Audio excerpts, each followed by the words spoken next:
मेरा एक ज़ाती ख्याल है, मैं किसी कि यहाँ पे हिंदू मेजॉरिटी कायम करनी है कश्मीर में और मुसलमानों को माइनॉरिटी में कन्वर्ट करना है और क्या आबादी का तनासुब तब्दील करने की कोशिश थी। ऐसा लगता है कि उस पर अमली कदम बढ़ाया है अब मोदी ने और अब वो उसको इम्प्लीमेंट करने के लिए जा रहे हैं। और जो एक अनरेस्ट पूरे खित्ते में ये डाल रहे हैं, अखंड भारत का नैरेटिव पाकिस्तान के साथ जो कर रहे हैं, LOC पे जो कर रहे हैं। यासीन साहब इस वक्त डेथ सेल में हैं, आसिया अंद्राबी साहिबा तिहाड़ के अंदर हैं, सईद अली गिलानी साहब हाउस अरेस्टेड हैं। अपोजिशन से ही बड़ा वाज़ेह कर दिया था कि वो ड्रोन हमलों के खिलाफ हैं, वो पाकिस्तान की सरजमीन के इस्तेमाल किए जाने के खिलाफ है, भले किसी भी मकसद के लिए हो। तो इसमें कोई अचंभा नहीं होना चाहिए था। खामखा इसमें हमारे कुछ तजिया निगारों ने, इंटेलेक्चुअल जो हैं, भिखारी हैं और हमारे सियासतदानों ने जिनको बुलाया फॉर्मेलिटी है कि देखें हमने इन सबको बुलाया, ऑल पार्टी नई किस्म की दाल पक रही मेरा है। ख्याल है उसका नया ड्रामा है। साहब नेशनल सिक्योरिटी एडवाइजर और बख्तर बना रहा है, उधर मौजूदा कश्मीर में हर तरफ एलिसन की जो अपनी बात हुई आबादकारी भी कर रहा है। नेशनल सिक्योरिटी एडवाइजर दूसरी तरफ दुनिया को दिखाने के लिए देखें, मुझे आजाद कश्मीर कश्मीर के लोगों को साथ मिला रहा हूँ, जबकि ये कठपुतली उसके हाथ में गए हैं।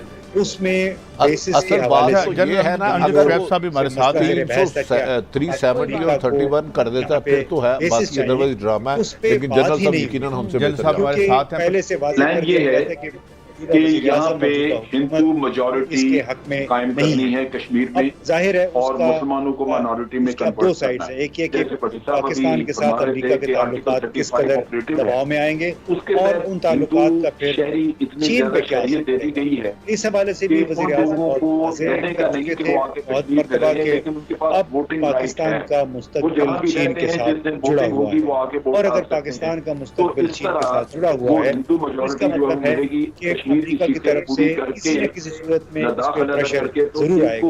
इसलिए अमेरिकी सदर जो बाइडेन ने और अभी जो G7 का इनका छोटी कॉन्फ्रेंस हुई है UK में G7 ममालिक की, तो उसमें भी जिस तरह चीन को हदफ बनाया गया है, चीन को सामने रख के अपने मुस्तकबिल के लिए जैसे आप बता रहे हैं, और वैसे भी आप जैसे और दफाई इसका मतलब है फिर भारत को अपने मकसद में कामयाब हो गया। अगर कोई डम्मी सा होता इस तरह ने दे भी देता है, लेकिन कमांड तो उसकी रही जो फिर मकसद चाह रहा था, जो उसके अज़ाइम थे, जिसके लिए पाकिस्तान ने मकबूजा कश्मीर की अवाम ने इतनी कुर्बानियां दी, वो तो फिर रहेगा नहीं लगता है बज़ाहिर बादियों नजर में। उससे जान छुड़ाना पाकिस्तान के लिए आसान नहीं होगा, नहीं पाकिस्तान जान छुड़ाना चाहेगा, बल्कि इस ताल्लुक को मज़ीद मजबूत करना चाहेगा। बल्कि बड़ा अच्छा होगा इस वजह से कश्मीर अगर उसको रियासती असेंबली बहाल होती है तो जो हमारा $100 अरब का बैरूनी ममालिक का कर्जा है उसका आधा ही माफ करवा दें या 5 साल तक के लिए हमारे जितने भी कर्जे उसको फ्रीज करवा दें। मेरा ख्याल है शायद भारत के साथ तावन करती रही, किसी सूरत में कोई राह निकल आए, बेहतर को यहाँ कामयाबी रही, और ये जरूरी होगा कि अगर ये गद्दार लोग शामिल ना होते ना। अच्छा, वैसे मेरे तो ये अंदाजा है कि भले ये शर्त भी, अगर ये लालच भी हमें दे देना अमेरिका, तो इमरान खान साहब जिस कदर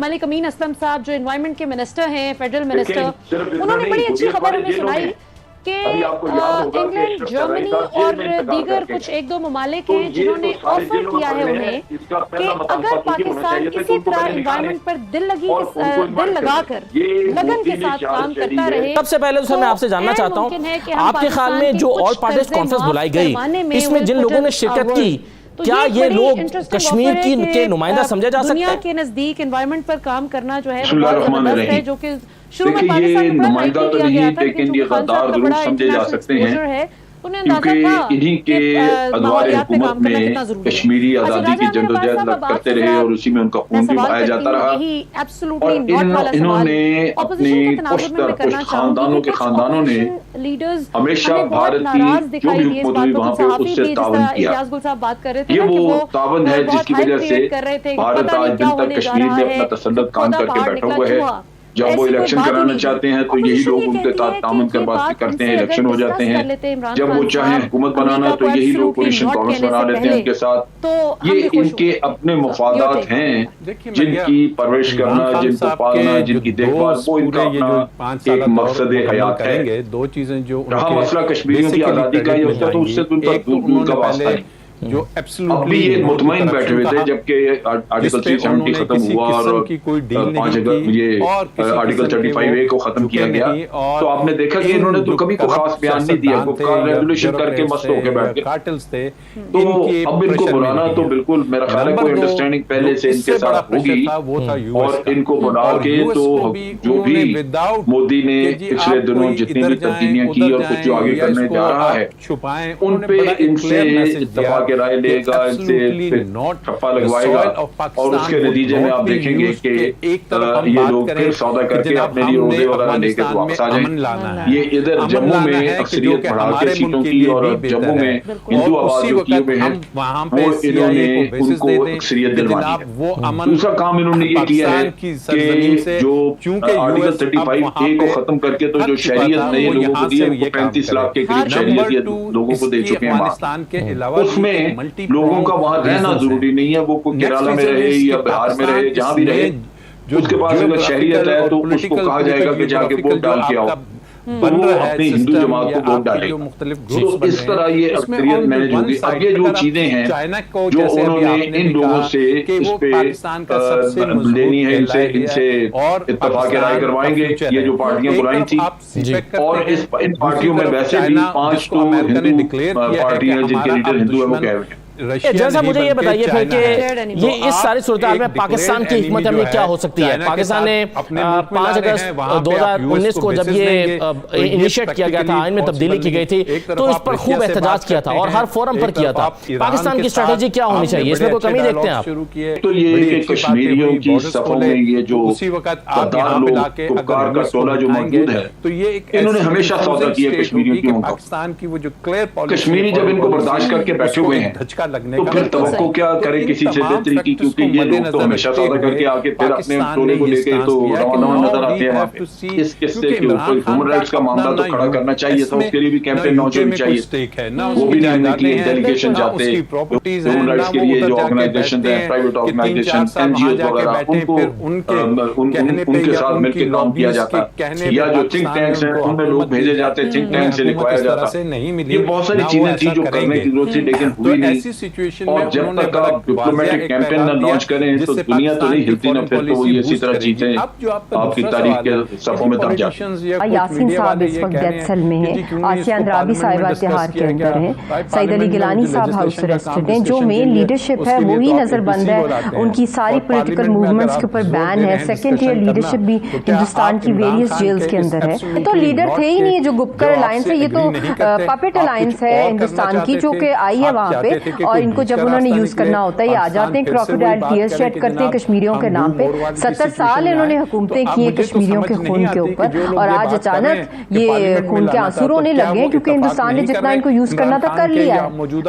आबादी का तनासुब तब्दील करने की कोशिश थी, ऐसा लगता है कि उस पर अमली कदम बढ़ाया है मोदी ने, और अब उसको इम्प्लीमेंट करने के लिए जा रहे हैं। अब जो पाकिस्तान जोर लगा सकता था, जिन जिन फोरम्स पे बात कर सकता था, जहां जहां आवाज बुलंद कर सकता था, पाकिस्तान ने वो की।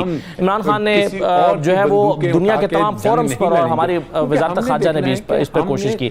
मेरा सवाल यह है कि जो मुखालिफ नजरिया रखने वाली कुव्वतें हैं, उनके पास रास्ते क्या बचे हैं मोदी को रोकने के लिए? आपने नई तरीके से इकोनॉमी को डिजाइन करना है।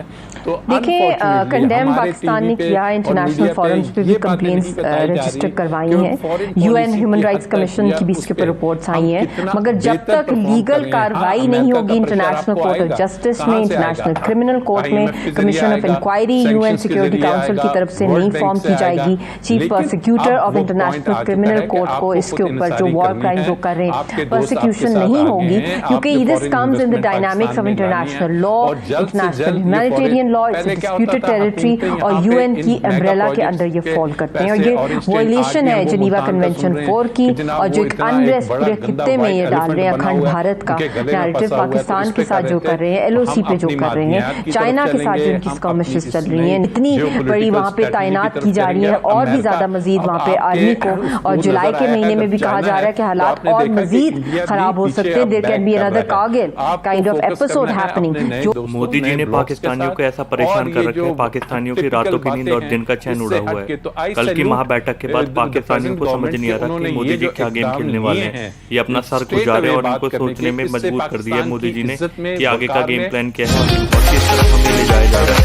मोदी जी को ना तो समझ पाओ, ना तुम्हारी नहीं है कि मोदी जी के बारे में कह सको।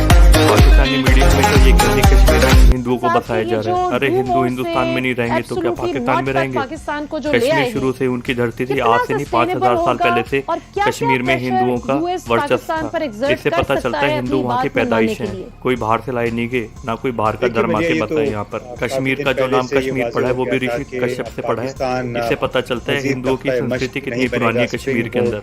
जब कश्मीर से 5 लाख हिंदुओं को मार के भगाया था तब तो तुम्हारे यहाँ सुनने निकले थे। अब भारत सरकार उन्हें दोबारा बसाने जा रही है, तुम्हें इतनी दिक्कत हो रही है हिंदुओं से। और इसके अलावा यासीन मलिक की बीवी पाकिस्तान मीडिया में जाके रो रही है कि मेरे पति को जेल में डाल रखा है। अरे जब वो हरकतें ऐसी करेगा तो जेल में रहेगा। या तो ऐसी हरकतें करो मत, या तो रो मत। जय हिंद दोस्तों।